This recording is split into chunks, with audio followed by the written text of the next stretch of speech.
You're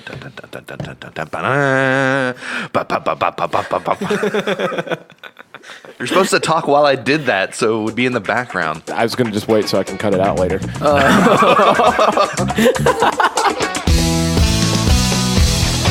Welcome to the Beacon House Podcast, recorded live in Knoxville, Tennessee.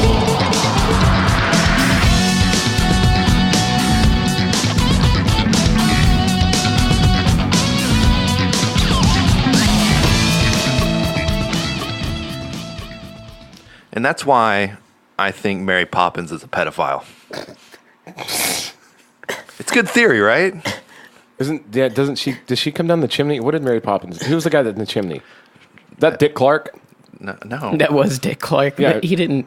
He's not the one Casey's talking about. No, not Casey's Dick talking Clark. about- Dick Van Dyke. No, Already we've got Mary Poppins, pedophile, chimney, Dick Van Dyke. There's all kinds of things going wrong in this episode already, and I'm out. I'll see you guys later. it only supports your theory even more. Did Dick Clark come down? Dick Van Dyke come down the chimney? Are we talking about Santa Claus now? Oh man, No, Mary Poppins. Is God, it because she was friends with those cartoon penguins? I'm done. I don't want to explain my theory again. This is ridiculous. yeah, this really derailed me. I didn't know what we were going to talk about today. No, wait, I do know what we're going to talk about. Guys, welcome to the Beacon House Podcast. Before we get going, I'm Spence. I'm Casey. Fuck. Just, you know what? That's Giggles McGee, or as we like to call him, Hunter. We'll wait. Go ahead. Just take your time. Come on, turbocharge, get it out. I'm Hunter. We waited all that time for that. Yeah, you're welcome. I'm Hunter. Okay, anyway. Well, guys, listen, we've got a very, very special episode today. So we've been talking about something since the podcast started, and that is Dun-dun. a little shark situation. Dun, So this week, dun, dun, dun, dun, dun, the movie dun, finally dun, came dun, out. dun, dun, That's dun, Jaws. dun, dun, dun, dun, dun, dun, dun, dun, dun, ba-da. Ba-ba-ba-ba-ba-ba-ba. You're supposed to talk while I did that, so it would be in the background. I was going to just wait so I can cut it out later. So anyway, guys, the Megalodon movie, we've been talking about it since the podcast started, and finally it came out. It was in theaters. We all went and saw it, and we're going to talk about it in this episode. So there will be spoilers in the episode. Guys, I want to see what you thought about maybe having a little arrangement here. What we do is maybe talk about what the fuck a Megalodon is or was, and then we'll actually go into the movie, like second half of the podcast. So if anybody hasn't seen it yet, we can talk a little bit about sharks and prehistoric things, blah, blah, blah, and then you guys can stop, go see the movie, and come back and compare it to our notes. I just want to say one thing. Go for it. My brother gave me the best analogy for this movie, and because I said, "What did you think of the movie?" And he goes, "It's the Transporter meet the Deep Blue Sea," and I thought that was perfect. It's not entirely inaccurate. The Transporter, yeah. other than the fact that Jason Statham didn't drive his Audi R8 over the shark at any point. Well, that's spoilers, but we'll get into what he did with it. Or maybe he did, if you haven't seen the movie yet. Maybe he transported the shark right into the Deep Blue Sea. He didn't. And this movie was directed by Guy Ritchie, right? All right. So, anyways, let's talk about Megalodon. Well, okay, most people know. Okay, here's the thing. None of us are claiming to be experts. We're getting most of our information from Wikipedia, but I've actually been a massive fan of the lore behind the Megalodon shark for a really, really long time. And it's I want to give a big shout out to our friend Clark Franklin. We call him Clark the Shark. He's a massive shark enthusiast. He went to see the movie with us, and he was actually going to be on the podcast today, but he had some family things he had to do, and he's a solid guy, so he stayed home with his family. We really appreciate that. So, Clark, this one's for you, buddy. And I wouldn't even know what a Megalodon is if it wasn't for Clark Franklin. I just want, for the record, I do not call him Clark the Shark. I feel like that is something Spence only does. I call him Clark. It can't only be Spence, but He's really into sharks, okay? But he's into sharks for a lot of fascinating reasons. But anyway, the Megalodon is a prehistoric shark. I think a lot of people by now, if they've paid any attention to television for the last 3 weeks, know kind of what the Megalodon is. But it's really hard to get your head around what an insane, impressive creature the Megalodon shark really was. The apex predator. Like, of all time. If you compare it to anything else that lived, except maybe something really weird, like a land animal. Well, no, maybe like a black widow spider. Or there's certain certain types of bacteria that technically are more capable in their environment than the shark was. But for anything that was bigger than a fucking quarter, basically the apex predator of all time, based on its environment, its capability to kill things, and its propensity to be in danger from anything else that was alive at the time. Except land animals. What are you talking about? I mean, it could only be in the ocean. It's not like it could build a helmet and go on land. If it did that, it would have been killed. Entirely plausible that it could take out land animals that were in the shallows. Oh, though. Let me ask you this: They Who would believe win? they Who believe it ate Tyrannosauruses all the time. Yeah, that's how the book Yeah, opens. but- There's a famous scene where it just eats a Tyrannosaurus in one fucking bite. Yeah. But who would win, a school of tuna or a pride of lions? Jason Statham. What the fuck are you talking? I don't Never understand. seen the other guys with Mark Oh, Wahlberg oh and my God. Will Ferrell, where Will Ferrell's Yeah. like, well, the tunas could actually learn how to breathe on land, build little helmets, go up onto the land, and kill your. Wasn't The wife. Rock in that for like 30 seconds and then And died? Sam Jackson. Like at the beginning or They something? both are on top of a roof and they look down and it's just sidewalk and he goes, aim for the bushes, and he's like, aim for the bushes, and they jump off and kill each other. Yeah, and the fact that the thing was in the ocean probably is a big part of the reason that it was an apex predator. Because it's hard to be one of those on land because there's always something on land that can fucking kill you. If you're fast and you have claws and you have teeth and you're killing like lions and tigers and stuff, eventually if they would run into something like a hippopotamus and it would kill them. Yeah. A hippopotamus would eventually run into something that would kill it. There's a lot of competition on land, but in the sea, literally how fast you are, how big you are. And this was the fastest, biggest thing ever. It has the strongest bite force ever measured of any creature in history. Like since the dawn of fucking time. And when any one of these creatures run into Jason Statham, they're fucked. I think in real life it might have been a little different. But, okay, fair point. Fair point. And I actually have a lot of good things to say about Jason Statham when we get to that part of the podcast. We're talking about the movie. Right now we're not talking about the movie. We're talking about the shark. All right. So, Because there's a lot you don't know about Jason Statham, apparently. If you think he's just an actor. okay. Very well. We'll find out about Jason Statham and the shark today. I can't wait to hear about his coin collecting hobby or what, beekeeping. No, I mean, he was in the Special Forces. Okay. That's still way less impressive to me than a megalodon, but I mean, way less impressive, but he can fucking kill us all. But no, and I hope so. And again, I've been watching all the talk shows where they talk about how like he's a really tough guy. Ruby Rose said a lot of funny stuff about him on like the Tonight Show, and it was really cute. What'd she say? No, she was saying flattering things. She was just talking about what a like handsome, attractive guy he is. And like even though she's gay, like she was still just like, whoa, I'm still gay, but wow, really good. Like every time he take his shirt off, like damn, And they just talk about what a cool guy. And he kind of won me. Like I went into this not caring about Statham because I only care about the shark. Yeah. And the history of the shark. And I only care about prehistoric like sea life and animals and stuff like that. And I'm just like, I don't really care about the transporter. I've never really liked the Jason Statham movie. So you and I, Casey, went into the movie caring about Statham and the shark at the same time. Yes, absolutely. Yeah, you guys went to see Okay. like dudes with their shirt off, and I went in to see like actual marine life. You say it as a joke, but it's actually what I mean. I was like, yes. Okay. Take your shirt off, Jason Statham. Do it. I love that about you. Man Crush Monday. I love that about you. But no, anyway, like the real hero of the movie to me is still the shark. And Agreed. There was, and I will say this before we get a bunch of like friggin' internet trolls or somebody that wants to go. Actually, there's this thing called Predator X. They dug this fucking thing up. I think it was in Iceland or something like that about 20 years ago, 15 years ago, and it was called Predator X, and they couldn't decide what it was. But they said that they kind of measured the jaw, and it had the largest bite, like plate force of anything they had ever discovered, even greater than the Megalodon. And so that was a huge upset. And then I think it turned out to be kind of a species of plesiosaur or something like that. And then they went back and they've studied it more. They measured another Megalodon jaw that was found, and they decided that the Megalodon definitely had the strongest bite of anything that ever lived. What's your source? I'm just kidding. Jesus.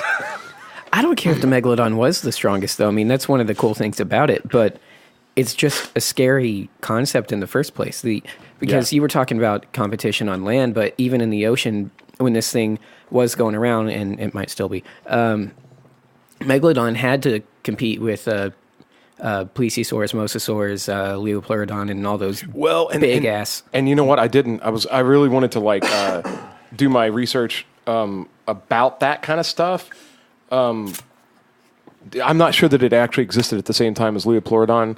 There's definitely a lot of different scary oceans down through history that had crazy shit in them. Well, true, yeah. And the mosasaur, I believe, is the one in the recent Jurassic Park. Yeah, movies that eats all the T-Rexes. Eats all fucking the everything, yeah. So that's another crazy one. I'm pretty sure it was around maybe the same time as the Megalodon. And then there are other ones too, but like I don't know that it, except in the Meg series, I don't know that the Leoplerodon, which is like the other scariest thing that ever lived. Yeah. And that to me is that's why Megalodon's exciting. I think it's the scariest thing that ever. Can you think of anything scarier? This conversation. Oh no. Shit. That's fair enough. Well, if one were to buy into the idea of Leviathan, If then, somebody's yeah, driving but no. right now listening to this, they're probably falling asleep, running off the Clinton road. Highway. Well, and I also want to say if you guys really want to know about prehistoric life and especially sea life and things like that, go on Instagram and follow Ashley Hall. Her Instagram handle is lady_naturalist, and she's a paleontologist that works at the Museum of Natural History in Cleveland. And she's super active on social media, and she goes to all kinds of at the Meg opening. Like she was there with like shark teeth and models and the jawbones and everything, educating people. And like at the launch of the movie, she talks about other crazy fish like Dunkleosteus, which is this. It was way back the Devonian era. It's this huge like armored fish. I think it even had bone on its eyes, so nothing could bite it. It's crazy things that lived in the sea. And so for people that are like into dinosaurs, I'm into dinosaurs, but the stuff that was in the ocean was way crazier than the stuff that was on land. I'm sure there's stuff in the ocean right now that's way crazier than anything we've ever seen. Dude, everything in the ocean is still way And crazier. that was, I don't know about you guys, but that was one of my favorite parts of the movie. Is when they go down in the trench, and you're seeing all the stuff Under that layer. Yeah. Well, not only that, I think they just did underwater really well. Like, That's true. Most movies, like they actually made it seem very unknown when you're in the ocean. Dude, the visual effects in that movie were ridiculous. Well, apparently it had good. one of the guys from Life of Pi working on it. It was better than I thought. But just to give you guys an idea how big of a predator this thing was, okay? and everybody's seen that picture of like the scientist standing inside the shark jawbone. Mm-hmm. That's a very famous picture of a megalodon jaw. Okay. Just to put it kind of into perspective, some of the largest great white sharks that have ever been seen are like between 12 and 18 feet. Okay. To really encapsulate that, since about 2004, the average height of ceiling that you encounter in your house or in buildings or your apartment or whatever is about 9 feet. So imagine doubling that, or almost doubling that, the height from your floor to your ceiling. That's a great white. That's about the size of a very large great white shark, which is terrifying. Mm-hmm. If you were surfing and you saw something that big that could kill you that easily, Dun-dun. yeah, super fucking terrifying, okay? The Megalodon, and again, people go back and forth on this like crazy, but even in the movie, they talk about that the shark was somewhere between like 65 and 90 feet or something. Yeah. I think real megalodons are more like 40 to 70. Okay, to give you but to put that into perspective, a city transit bus, like your public transportation, like the cat buses we have, are 40 feet. Okay, so that would be on the low end. Imagine something like 1.5 times the size of a bus that could kill you as quickly as a great white shark. That's the idea behind this shark. Because anybody's going, is this just another shark movie, or is this just something? This is the scariest thing that ever lived. It's a very different shark movie. Very too. different shark movie, and they finally made a fucking movie about it. That's what got me so excited about it. So anyway, we will now get into how we. I wanted to flesh that out about what a megalodon is. I don't want people to just go, so it's just like a big shark. No, it is not just a fucking big shark. This is Well, that's the big thing. This People is your think it's, fucking worst language. nightmare ever. Language. Oh yeah, people think it's a great white shark but bigger, which it's comparable to because they are so similar. They share a common but, ancestor. Yeah, but it's not quite true. Yeah, their ancestry diverged back in like the Cretaceous period. Mm-hmm. So the Megalodon, for anybody that knows like eras, it was in the early Miocene to the end of the Pliocene era. So and people go, when did it go away? Are they still around? Well, probably not. But it was somewhere between like 2 million and like 20 million years ago it went extinct. And in the grand scheme of things, that's pretty recent. That's why you still find their teeth all over. Excuse me, the planet's only been here for a couple thousand years. They figured you were one of those guys. Oh no! It's impossible that a creature could have survived 2 million years ago because the Earth wasn't here. You know some of those people? Yeah, and it's frustrating. It's sad. Dinosaur fossils have only been put in the Earth because the devil wants to trick you into I've thinking. never understood that theory. It makes no sense to me. Man, dude. Hey, there's a tree older than what you think the planet is. Nope, that's the devil trying to trick me. I mean, Science is the devil's magic. if you put a couple people together and one of them goes, hey, this looks like a good idea, no matter how ridiculous it is, it's group mentality. People want to belong to an idea. Yeah, yeah. They're flat earthers. It's so obviously not true. You know what I mean? But it's demonstrably not true. Yeah, because a megalodon never would have been able to submerge if the Earth was flat. And cats would knock shit off the earth if it was flat. That's a fact. Oh, that's great. I look at the internet. We know. So the movie, though, thoughts, everybody? Go ahead, you guys. I already. I thought the movie was fun. I went into the movie expecting big shark, stupid action, and honestly, I expected really cheesy characters and horribly written dialogue. And that was the most surprising part to me, is that actually... Almost nowhere in the movie. No, like it wasn't super cheesy when it came to the dialogue and the acting. Like it was actually pretty well written. Yeah. And you also, well, are we allowed to like spoil stuff now since we're talking about the movie? Let's go ahead and tell the listeners. Spoiler alert. This is spoiler time. So now that we've covered what a megalodon is, go and spend at least a couple hours watching YouTube videos about it. Do a little research, get scared, then go see the freaking movie, and then maybe as an add-on to that, maybe even like pick up the books, because that's really the books are great. That's way better than the movie still. And the movie is awesome. It's well worth $5. What's the first book they should start with? Meg. I would start with Meg, the very first book. Okay. But it gets way better as you go along. Yeah, we should talk about Trench at some point. Maybe not on here, but that Was it one, the third one? That's number 2, where it was inside the submarine the whole time, like the weird submersible. The and shark was inside the submarine. No. There was this like crazy, kind of like the the billionaire guy or whatever. Yeah. From the movie, but the whole thing takes place like inside a submarine in a trench and nothing else, and it was Crazy. the closest to claustrophobia I've ever come. Yeah, it's super crazy. Reading. Super, But and the third anyways. was Primal Waters. That's right. Yeah. And then it goes from there, but it's so good. And again, way better than the movie, but movie, pretty fucking good. You guys go on. Yeah.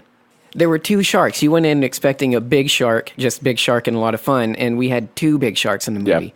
2 megalodons. That actually surprised me. Yeah, was that even in the? I don't remember. It is in the book, but in a different way. Yeah. Like in the book, you start out with one main shark, and then that felt a little familiar. and it has babies, and like then they go on to have like there's generational. Do you guys think, by the way, In the book, the main guy, Jonas Taylor, starts out as like a young, virile action hero, and by like 5 books in or whatever, he's like an old guy, and his son David Taylor is like the star and the pilot of it. So he's like this old rickety dude that still has to go down and fight the damn thing, and it's nuts. do you think that the shark that came out of the Meg's mouth at the end of the movie was a baby escaping since the rest of it was getting eaten? I didn't get that. I thought it was a great white coming out of the mouth. I thought it was too, but the only reason that it And I made feel me like Clark. think, That's what Clark thought too. He's like, "Oh, it's just kind of showing how much bigger it is than the biggest shark we've ever seen." I think, which makes more sense, but it was colored so differently from the rest of them in that lighting, and Wow. that might have just been like a well, screen glitch. But I didn't know if they were trying to like draw and attention in the to books, one of the offspring is an albino, and they Yes, I love that one. and they turn out to be way more dangerous than the original Meg. The original Meg was called Angel, I think. Mm-hmm. But in the book they capture it and they put it in this pen, and they like people pay money to come see it eat. And yeah, it's the book had a whole the number one SeaWorld attraction aspect on to it, Earth. right? Yeah, And that's what I really expected with Rainn Wilson's character, is that he Yeah. wanted to capture it and use it to make money, but instead he just wanted to be the first one to kill it and not get sued. Yeah, I thought that was one part. It didn't bother me at all, but I thought it was a fun, and because it was different, I actually did like it. But it was a strange direction that I wasn't expecting for them to go. Right. Basically, structurally remake Jaws. Here's a shark. It's the wrong shark. Here's the real shark. Kill real shark. Right. The end. Yeah. Wasn't expecting that, and because of that, thought it was great. But the book is very different in that regard. yeah. This is almost like a movie kind of based on the books. Yeah. This doesn't actually Adapt any one of them. Yeah, if you've really. seen this movie, you have no idea what happens in the books. Mm-hmm. The story in the books is completely different, but with a lot of the same elements. Some of the same characters. There's a rich guy that's trying to do things that aren't necessarily in everybody's best interest, and then fucking these people are just trying to. And the one guy's just like, "No, kill it. Trust me, everybody's going to die. We got to kill it." You know. But that was one of the things that you were saying before we started recording. Was you were talking about that you didn't really think it resembled the books generally, and in detail it doesn't. But what I meant when I said that I thought it did was that the books read like watching a Jaws movie or any other shark movie. They read like a popcorn summer monster film. Right. But there's a lot of science. There's a lot of earnest character work done into it, and it takes its world and it takes its world very seriously, but it doesn't take itself so seriously that it doesn't deliver on the reason that you picked up a book with a shark fin on it in the first place. And I thought the movie did that in spades, which is what you were talking about, where there's a couple cheesy parts, but otherwise, like, it just delivered on all cylinders. The acting was great across the board. Visual effects were great. The story was great. It was simple, and it was cheesy in spots, but never in a way that felt embarrassed by itself, like we complain about Marvel all the time. I enjoyed the fact of how they find the Meg, where it's like they think this spot is where it's the bottom of this trench, but actually it's just a cloud of like sand and all this other stuff. That and is from the book too. That's the thermocline. And the that thermocline layer. And that's that. I thought that was awesome. And that's also based on real science too. That's based on, they've discovered a lot of this like mineral rich water real low in the ocean that's no longer cold. All of a sudden it's heated by these hydrothermal vents that come up out of the ocean floor. So you have this incredibly mineral rich, very warm, kind of like a whole different ecosystem below the ocean.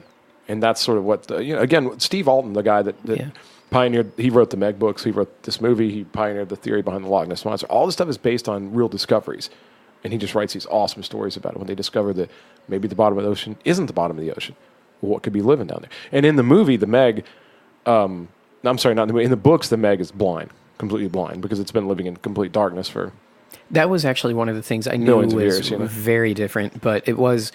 I thought cool because I went in trying to figure out how they were going to do. I can't remember what it's called, but in the books, Alton talks a lot about that, like that membranous jelly stuff in the snout of the shark, and how like electromagnetic vibrations and pulses are how it navigates. The ampullae of Lorenzi or whatever. Yeah, that. Where it senses electrical impulses. It's way more. That's the thing. The shark knows exactly what you're doing, like anywhere in the water with like a quarter of a mile, based on these sensors. And that's why. Whenever the Yorkie jumps in the water and it shows it swimming, and it actually goes under the water a little bit, and you hear like the vibrations that it's really not making any. Right. And that's why I don't think the Meg killed it. Like I think that's why it kind of swam past it. And at the end, you see the dog there again. Well, it's got the bigger prey to go for. Like it's not even going to notice if it ate that. Yeah. No. But I did think that it was cool that the movie kind of hinted at that stuff with their discussion of, even though it's not totally accurate, but don't panic, like panicked emotions are going to attract it and all that. And because of the... which is kind of a Jurassic Park. It kind of borrows its vision is based on movement, so it puts them in a position... Yeah. I thought the lights were a good visual way to solve that problem, because there's no way... Like, it's really cool to read in the books, but I couldn't figure out how they were going to make the electromagnetic pulses stuff. How do you do that visually without it being stupid? And how about it's not blind and you flash a bunch of lights in front of it and it sees fins and it goes, okay, well that's like the what is it, the the fish that has got the anglerfish, right. And it sees a big one of those. And that was the movie was very clever. Like it respected the books, but it had to change a lot of stuff, and I thought it did it smartly. I think that was a pretty good synopsis. Before we move on, you both, I don't know why, because you both have grievances that you want to talk about? Oh. not terribly. Man, it was way better than I expected. Mm-hmm. I expected it to be... honestly, man, I was not hoping for this, but I was prepared to get something a little more like The Dark Tower, where it's this thing that you've just been like, it's so important, and somebody finally picked it up, but it took a long time, and it's been in production for a long time. It's been in and out of production for years and years and years. And somebody would get it, and then it would fall, and then somebody would get it and it would fall. And Steve Alton's been trying to push it. I emailed him after I read the first book. Yeah, I've been on his mailing list for like 8-9 years. He actually responds to you too. Wow, you guys, cool. No, but like that again. That was middle school when I read the book, so he's been trying to get the movie. In case you've not read the books, right? Mm-mm. If you read them, it'll become the biggest deal to you. You'll love those books. Dying to see this on the big screen. The stuff that happens. No, I'm talking about the mailing list thing. That's how you find out what's going on with the movie. How else are you supposed to find out? Well, Wait for the trailer to come out. YouTube. Wait for the trailer to come out. He's not wrong. You and I could stress a lot less about it if we just waited for the Jason Statham Well, the thing is, sometimes, and to me, like a new Meg book is way bigger deal than the movie. Oh yeah. The next book coming out every time is a huge fucking. And they're deal. done writing those books, right? Fuck no. No, there's another one coming out soon. Several more coming out. Oh, okay. It's gonna be nuts. But it's not a one trick pony type of thing either. There's so much that he does, and it's very different. Wait, he's writing about ponies now? Yeah, there's a they feed a pony to the Megalodon. It's a seahorse. Oh, okay. Yeah. What are your grievances, guys? No, man. I'll say that it was better than I thought it would be. I kind of expected something where I was just there's going to be a lot of cheese and like It's going to be overly actionized and not sympathetic to like the history of the thing. You know, it's going to be very low science and very high like cheap thrills. You know what I'm saying? Like it's going to be like a Michael Bay movie or something. And I was like, and it was none of those things. I'm super, super pleased that like I went into it just wanting to see the shark the whole time and admire this thing from, you know, this prehistoric work of fucking art, you know, like, and then the cast actually kind of won me over. Like I kind of came out of the movie liking Jason Statham and all the people that were in the cast as much as I did the shark. I was like, damn, it's not bad. And like, it was written well. It was directed well. I don't know who's the guy that makes the difference on that. Maybe the director? Well, the director is the same guy that directed the National Treasure movies. And the kid with Bruce Willis. Like, he's done a bunch of different stuff. Yeah. Well, whoever it was, the production team. John Turteltaub? The fucking writer. Somebody did something right with this movie that usually doesn't happen with big screen adaptations of things. And man, like the action was so nonstop. Like I didn't expect it to be that big of a thrill ride. Yeah. I expected there to be like a couple big scenes that were just basically like Jaws revamped. You know, I just, how are they going to make this cool? Because so much of the stuff in the Meg series occurs underwater. And it's like sharks fighting Leopleurodons and, you know, prehistoric whales and all this shit. And it, you know what I mean? It's not up on the surface. I'm like, what are they going to do with this? Like, it's just going to be the sharks swing through populated beach areas and everybody screaming and like, I get it. But it wasn't. They managed to keep it super actionized. All the technology looked really cool. The underwater observation area looked fucking cool. I will say this, probably my favorite character in the movie was the little girl. Yeah. She was awesome. Little girl won my mom over. That was her favorite. Yeah, man. And our friend Clark that we went and saw it with too was like, man, she is awesome. Like she totally stole the show for me. It was the kid. And I don't know, man. It was way better than I thought it was going to be. I was so friggin' like engaged the whole time. It had me on the edge of my seat. Like I was just like, damn, this is a lot of fun. Yeah. Super action, not too cheesy, funny in the right ways. Like I thought to me, some of the humor. I mean, it seemed forced, and it was forced. And I get when you're trying to make that's the one grievance I have. When you're trying to make a block too hard. I've never seen a blockbuster that read or viewed like an indie movie, except for maybe Silver Linings Playbook. And it wasn't even a blockbuster. Well, that was an indie movie. It just caught fire. And just went apeshit. In an unexpected way. I don't think you can do a blockbuster.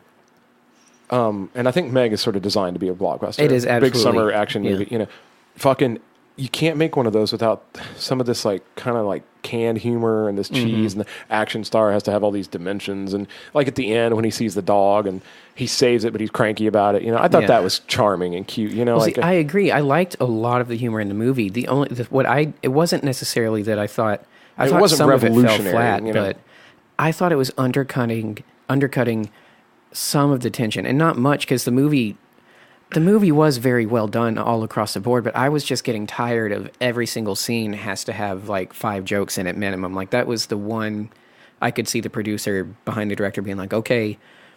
4 more jokes here though, and none of them were egregious. Like none of them made you roll your eyes and go, "I'm ready to go get some popcorn or pee or something." Sure, but I just wanted it to breathe a little. Yeah, it could have been a little darker. That was the only problem I had with it. I get it. And Statham's character was like so abrasive that they had to give him a lot of one-liners, so he became this like cranky one-liner guy. I loved it. I felt like he was playing. Since you haven't read the books, Statham really felt like. If Jason Statham was playing a version of this character from any of the books, it would have been like in book 4 when he was transitioning into letting his son take over. Sure. Totally. So at that point in the series, he's gone through 3.5 books worth of crap, all even worse than what you see in the movie, and he is totally fed up. He's but done he keeps with going back to these sharks. He's done with it. Get. And I loved how Statham played that. And yeah, I mean, again, it wasn't a perfect movie. It's obviously not going to win an Oscar. I mean, it might for visual effects. Those visual effects were ridiculous. They really were. Like there were parts in the movie where I went, "Holy shit!" Like they really put some money into this. Like it was very visually pleasing. It looked real. That was the high production. High production. You know, even underwater, like the best compliment you can give visual effects is that it looked real. I totally forgot that I was looking at a CGI thing. We were talking about the Godzilla trailer because you guys got to see it earlier, earlier talking about it. And it's impressive looking. The stuff is beautiful, and it looks like it belongs in the movie, to be fair to it, but it does not look real. It never has. And there's some level of it's a giant monster that you bring with you, so it's going to do that to you. But the shark didn't do that in this movie. Yeah. And they deserve all the kudos in the world for that. It looked like it was there. And it fucking did. And when they go down like the first time and they're like watching it on the camera and like they get down in there and there's a fucking awesome cameo by Hero from Heroes, you know, and fuck all these cool people. And like they get down there and you're watching it on the camera and it really looks like, I mean, it's all cloudy looking. It doesn't look too perfect. Like really good visual effects, in my opinion, you know. And I liked most of the cast. Like I was fucking surprised. I thought it was great. And again, I just wanted them to dress up my shark. Yeah, you know what I mean. Like this is again, the Megalodon's like one of my favorite things. I'm such a Megalodon nerd. You know what I mean. And like, and so is Clark. Again, shout out. I hope you're listening. Like, I just didn't want them to ruin the shark with a cheesy movie, and they didn't. Well, my theater was packed too. How was yours? Sold out. Sold out. Yeah. Okay, so Middle America, the way the theaters wind up getting filled out is a big indicator of whether or not something even has sequel potential in the first place. Sure. I think This this looks does. like it totally does. I can see a whole slew of movies with this cast. I and shit you big not, sharks. Casey. Sure. If they return to it and they were very judicious with how they used the shark too. You never wanted for it, but it clearly wasn't a $500 million movie with just look at the big CG shark the whole time. Yep. If they expand the budget a little bit and you get to see this thing attack a bunch of dinosaurs that also come out of that sublayer in the ocean, you're gonna shit yourself. It's the greatest thing ever. Oh man, if they yeah, it'll be like the only reason I've ever rooted for a Spider-Man movie was because I wanted to see Venom. You know, and like I'm totally I like the Megalodon way better than Spider-Man, but if they keep these going, we're eventually going to see Leopleurodon. Yeah.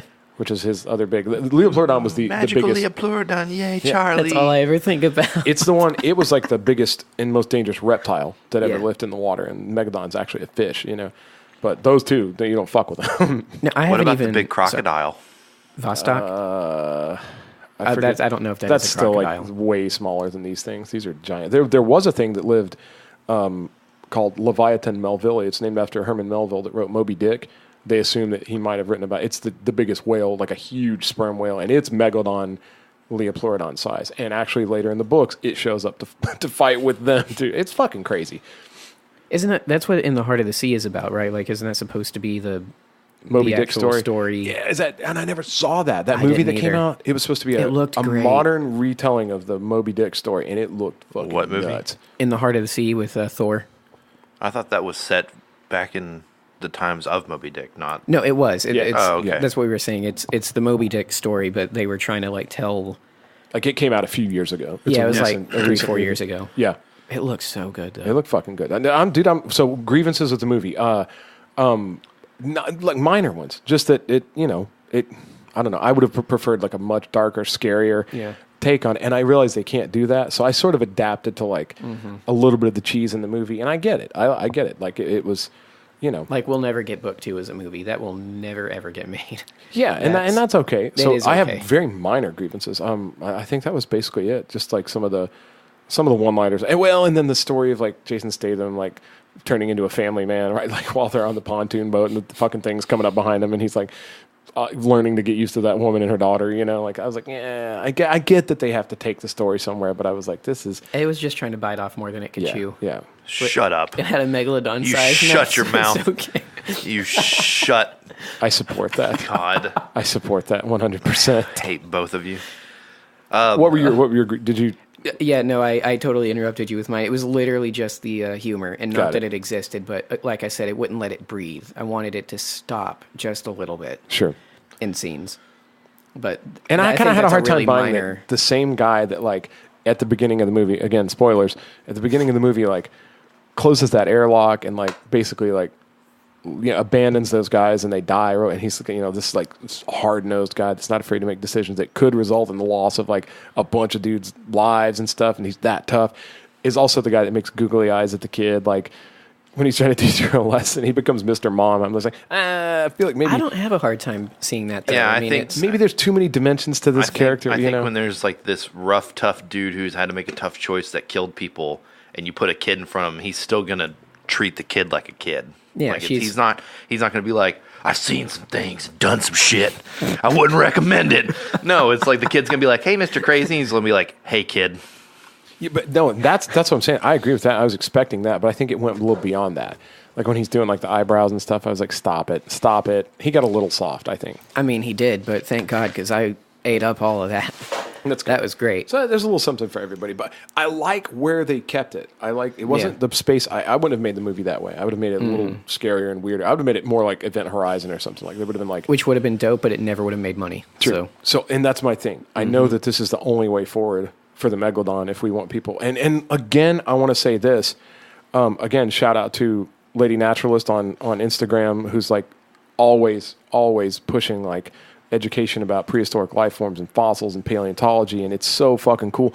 But this is the kind of thing when people realize, whoa, what was this thing? When did it live? This is going to push people into natural history museums. Yeah. They're going to go, let's go see, look at the dinosaur. This is going to have hopefully the same effect that like Jurassic Park has, but this is going to tell the other side of the story where like the marine life, the prehistoric sea life, which is super, I mean, dude, it's so cool. I don't have any grievances. Zero. That's fine. I went in expecting it to be way worse than it was, and I was pleased with the movie. I thought it was fun, and I enjoyed it, every bit of it. Even the shitty jokes, even the cheesy family moments. Like, it's exactly like it's what I expected, and so I wasn't surprised at all by it. That's fair. I think you would have loved going when I went. I went with my mom and brother, and my brother's kids came. Okay. The two that he had in town. How old are his And, kids? 10 and 11. No, 9 and 10.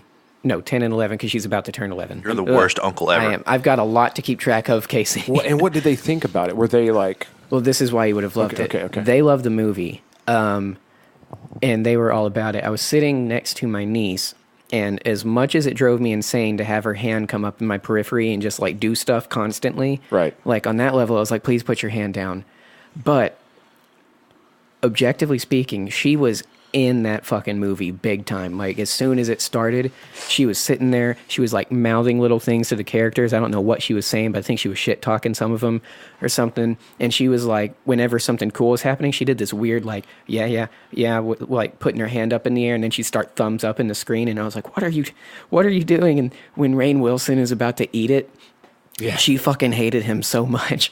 She, I don't know what she said, but I turned because she was doing something with her hands again, and it will forever color the movie for me. She had this big smile on her face, and her fucking hand was up like this, and she was folding her fingers down, waving bye to him. Oh, wow. Just waiting for the fucking She shark could tell to it was come up. coming. And, yeah, she was like, "You're gonna get it, and you fucking deserve it, you asshole." I will say great. that She ate all of it up. She loved it. this movie had a lot of good jump scares in it. Yeah, Like, she it jumped on her startled skin it constantly. There's a few points where I was like, oh, something's about to happen, and then it doesn't. And you're like, oh, okay, and then it does, and you're like, damn it. Yeah, it was exciting. Yeah, they had surprises. Yeah, the jump scares, again, that gets a bad rap with some people.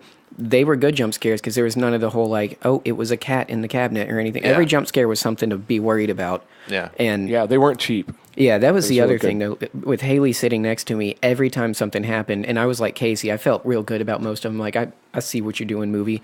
But then there were like 5 or 6 that would come out and make me jump too, and I'd get like elbowed by her because she was leaping out of her chair and like probably peeing Like herself. even the or moment panic where attacks. she's in the cage and looking around for the shark and there's nothing and it's completely God. empty, and all of a sudden it's just like, Dude, that was boom, the and biggest you're like, jump in my theater, God. dude. Yeah. Biggest jump in my theater. So was they that did a one. lot of things right. I think they satisfied the like natural history people like me that want to see see about the shark and they give a fuck about the history of it. And they satisfied people that are just looking for a blockbuster, people that want to get scared, that want to be excited by it. I think it's got legs. I think there could be sequels. Yeah. Yeah. Hey Spence, what's in the box? I brought something for you guys, just based on the. Oh no.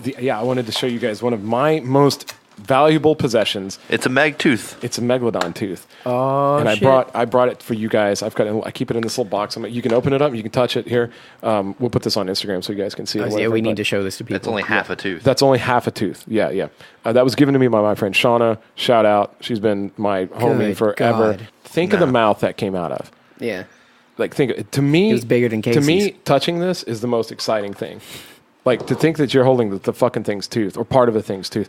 This was attached to a mouth that was absolutely insane, and this was found in North America too. I'm pretty sure. So these are all over North America. Those sharks were right here. They could have been swimming right where we are right now. Oh, like right. Yeah, 40 million 'cause, years ago. Yeah, there's no thing. So if you want to take a look at it, again, that's half of a tooth, and look how big that is. The greatest great white tooth ever found is about a quarter of that size. So think about that. That came out of something way more impressive, in my opinion, than a Tyrannosaurus, a Brachiosaurus, a Triceratops. Man, if I had a T-Rex tooth, I'd go ape shit. It'd be about a third that size. Yeah, I know that, but Just it's a putting that out T-Rex. there. It's a T-Rex tooth. This ate what gave you the T-Rex Oh my tooth. god, I don't.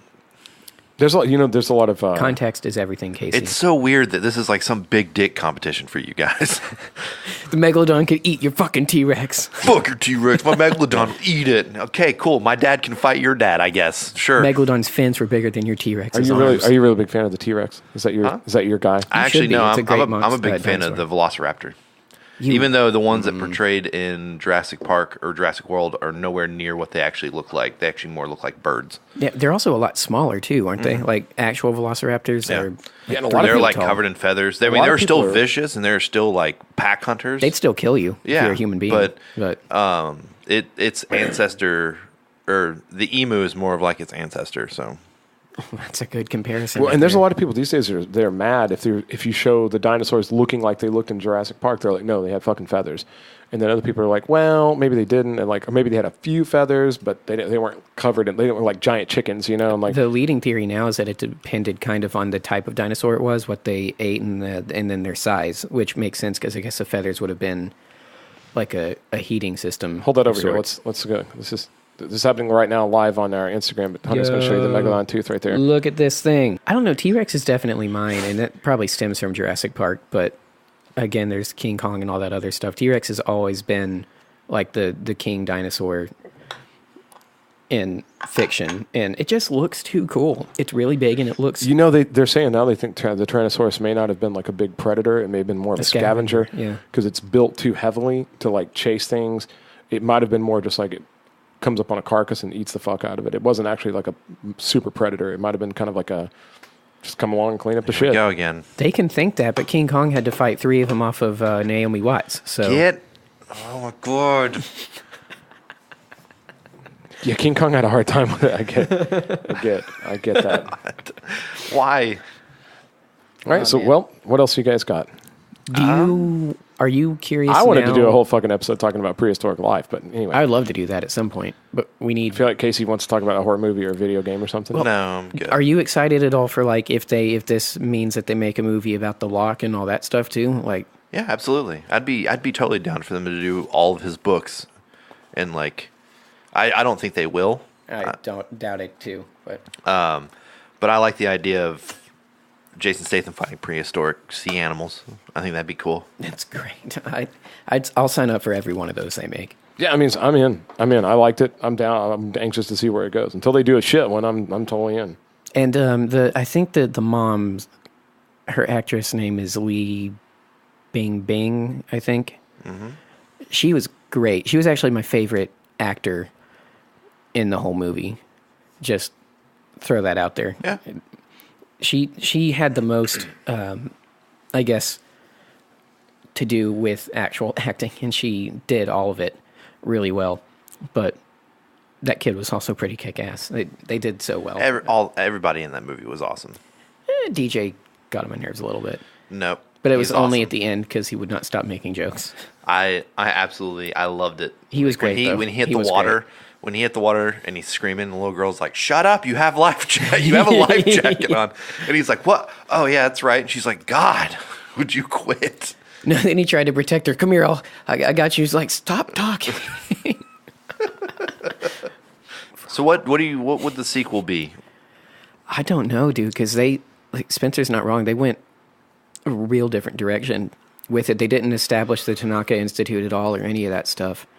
And that's a place they could go See, that's Like where maybe- I think the sequel has to be like to preserve and study. maybe the shark that came out of the mouth was a baby, and then maybe they capture it and they take it to the institute, and then they They're start going that to whole- raise it and all that Or stuff. maybe and- with that explosion plume that came through the mineral water, there was a lot more that came out. I think they're definitely hinting for that to happen. Yeah, they kind of left that open. I thought that was good. I just think it'd be great if like Jason Statham in the sequel teamed up with Chris Pratt and Chris Pratt trained the shark to do stuff for him.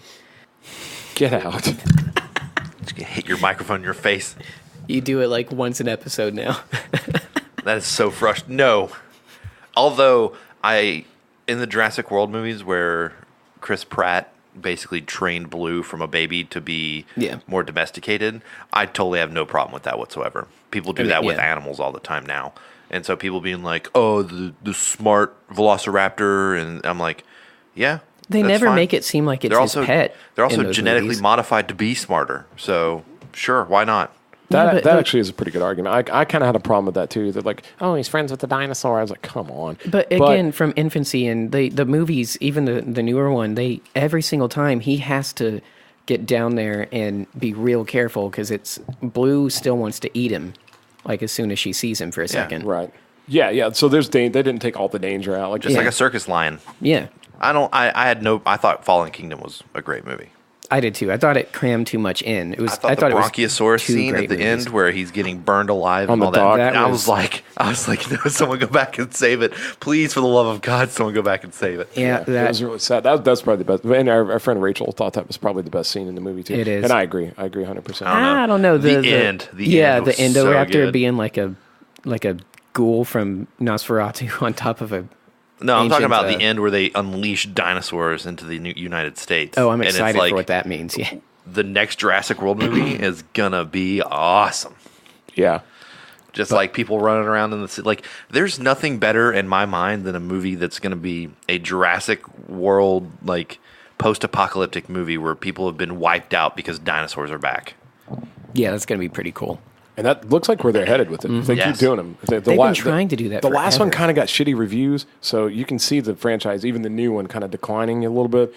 I hope they keep doing it. I think it still made enough money to easily make a third one. It made way enough money. It made tons. Yeah. So they don't care what the people think. I mean, the first Jurassic World movie, they had to bring it back to theaters because it was so popular. Like, it went away and then came back for another week or two, and people went and spent more money to go see it. That's actually what happened to Silver Linings Playbook, too. Like, it had that, because you mentioned that earlier. That happens not often enough, which is a thing to say about the quality Never of happened movies with a Marvel that we movie. make. But boom. Dude, have you seen... Because they don't deserve it. And again, I know that I was cranky about Aquaman and all this, but have you seen that Eric Stam, shout out, fucking showed me a video, and it's the Aquaman trailer played right next to the Black Panther trailer. Have you seen this? They're the exact same. Like, every scene, like when it's like a crowd of people, it's the same. I mean, they're just exactly... It's pretty funny. What's really great is they actually showed on the internet, someone on Reddit posted Black Panther and Aquaman. Black Panther was like, "Hey, why are you stealing my our stuff?" And Aquaman's, "What are you talking about? Stealing what?" And he's like, "Stealing our our idea and stuff." He goes, "Hey man, everyone's stealing from Batman." that's true. Dude, this one was like, in case you think DC is not copying Marvel, like, it was pretty just look it up. Look at the video again. I mean, everybody I'm watch sure the video. if you took a ton of superhero movies and put them side by side, the trailer would be exactly the same. It probably would. I like to see somebody do a video about that. But I mean, these were like every time it came to a close up, they both came to the close up. It was almost like they did it as a joke. Or it could be the fact that the same trailer editing company worked on both. It's almost too close to be a coincidence. Because the director if I'm not mistaken, the director has no choice on what the trailer's going to look like. That's the trailer editing company. I mean, he's allowed. And then maybe they have a formula, and maybe they just cut every trailer the same. But it's pretty funny. That's why trailers are so vanilla and the same most of the time now. That thing where they always end with some kind of like, zing! Look at that funny zing! Here. Well, also, if you take here's a piece of candy. just every time. If you take the Meg movie trailer and put it right up next to Jaws movie trailer, I heard it's exactly the same. Really? That'd be smart. I'd like to see some of those. Which is funny because a lot of people said that this one's like our generation's, not our generation's Jaws, but our generation's version of Why to Be Afraid of the Water. See, and I disagree with that because. And this is because it's a prehistoric shark that couldn't actually exist. No, because of something they said on like Ruby Rose was talking on the Tonight Show about this, and she goes, "This is not a movie that wants you to hate sharks, and I would never be part of a movie like that. This is more of a movie about what happens when people screw with nature, and that never goes well. And that's the thing. Jaws literally was there to make people afraid of the water. This is not that so much. This is talking about people like." Coming up against things and, being displaced throughout history against things that they couldn't compete with, That was my favorite part of the movie. I totally forgot to mention it. When they were, I think it was the last time that the conversation about man versus nature and why it's a bad idea and why nature will always win and we're totally out of our element and all that, which there was like 2 or 3 of in the movie. Right.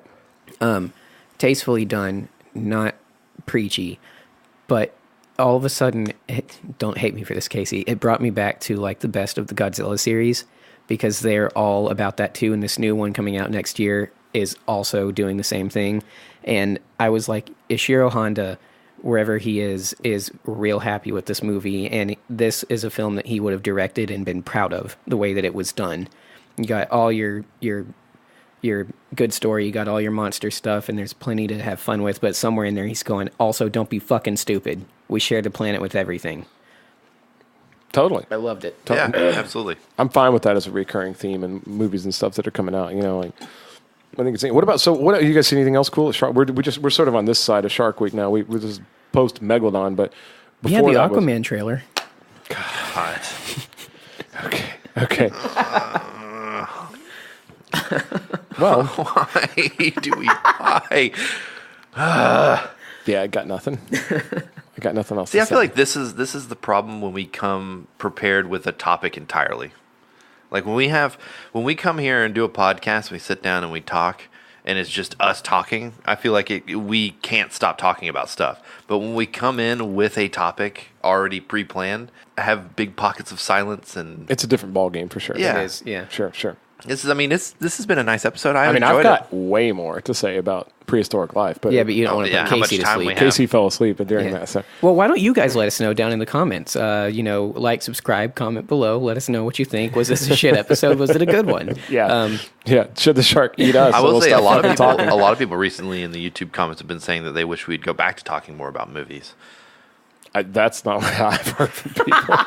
No, Well, they can't yuck our yum. This is our podcast. And we all have Thanks for different. listening. My like the people I run into are like, no more movies, no more Godzilla. That's what they always say.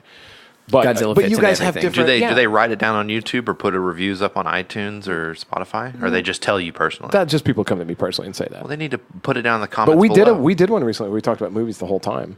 Which one? Like 2 episodes ago. The Comic-Con one. Yeah, Comic-Con. Comic-Con? Yeah. All movies.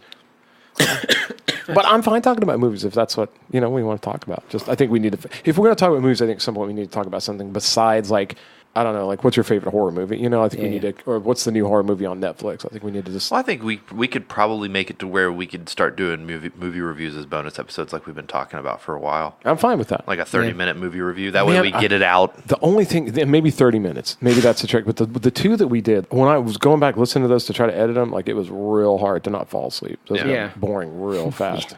And that's why And then they went through the woods and like the trees, and they went through the trees, and then they went through like there's just not a whole lot. But I think it's hard to stimulate with that, Like I think if you just sit down and do normal fluid conversation, it's more natural and there's more that comes up in your mind to talk about. But when you're subjected to one topic, then that's all you want to think about. And if you have nothing to really comment on it, then your mind's blank. You have nothing, nothing See, I don't to have say. that experience. That's not mine. That may be your experience. That's not how I feel. I tend to like listen until there's something to like chime in on. Yeah. But I like listening to it. I like it when you talk about movies. I like when you talk about Godzilla. I like hearing, because it's not in my wheelhouse. We can always change up a little bit and talk about video games. I hear when is Jason I hear there's a coming on, by the podcast that does that already. Is there? Oh, that's weird. Oh, I need to tell you, you'll love this. My mom fell behind because she listens back home in Cleveland, and she was catching up, I guess, on the day before she came up this weekend. Sure. And she texted me and she goes, "Why aren't you on the zombie survival episode?" And I was like, "What are you talking about?" And she goes, "The zombie one. Like, why aren't you on there?" And I was like, "Because I tell you." I don't know if I've said it on the podcast, but I tell these guys all the time, as soon as we're done recording, I forget everything that we've talked about until it comes out later. So I started going through the list, and I was like, when did we do a zombie survival one? And it's the, is it 2 or 3? Party Chat episode 2. It was Party Chat episode 2, and I was like, that's the first expansion of Beacon House, Mom. I'm not in Party Chat. that's Casey and Jason. And she goes, "Who's Jason?" I was like, "He was a guest on like the episode you listened to 2 hours ago." Yeah. I had a couple people too that were just like, we don't understand Party Chat. I was like, that's different. That's Casey's thing. That's video games. Actually, I guess I'd make a little bit of an announcement here. So I finally have a set schedule, and with that being said, I can start doing more stuff on Twitch. Ooh. So if you guys signed up for our Twitch channel, hopefully Fridays. This is what my plan is. Friday, starting this Friday the 17th at 7:00 until 10 or 11, somewhere around there.